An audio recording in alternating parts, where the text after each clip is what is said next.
When Martha Washington was inoculated against smallpox, she didn't write to George's sister about it, out of concern that she might spread the disease via letter. The idea that smallpox could survive on inanimate objects was surprisingly accurate. As late as 1901, a woman in Michigan contracted smallpox from a letter.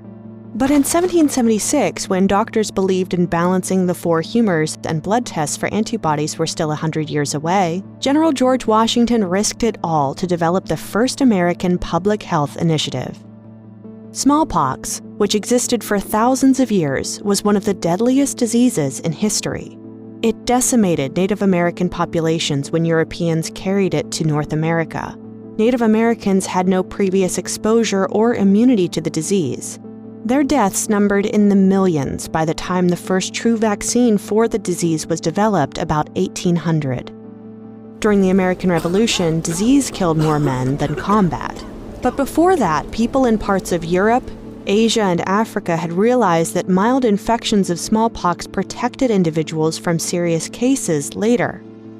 This led to variolation, an early type of inoculation that involved exposing people to smallpox by scratching pus from an infected person into a cut on an uninfected person's arm. It usually resulted in a minor case of smallpox. Quarantine and recovery still took weeks.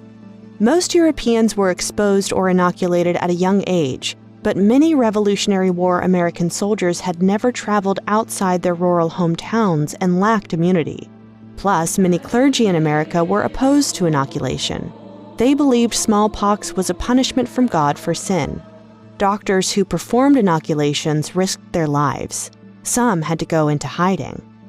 The Continental Army forbade inoculation in 1776 because it meant that soldiers would be out of commission, leaving the Corps vulnerable to attack if the British found out.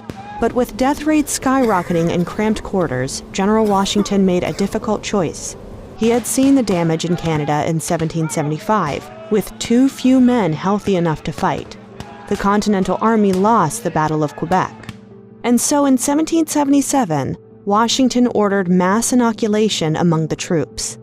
This decision, the first medical directive in American history, inspired men to re-enlist and saved thousands of lives, enough to turn the very course of the war in America's favor.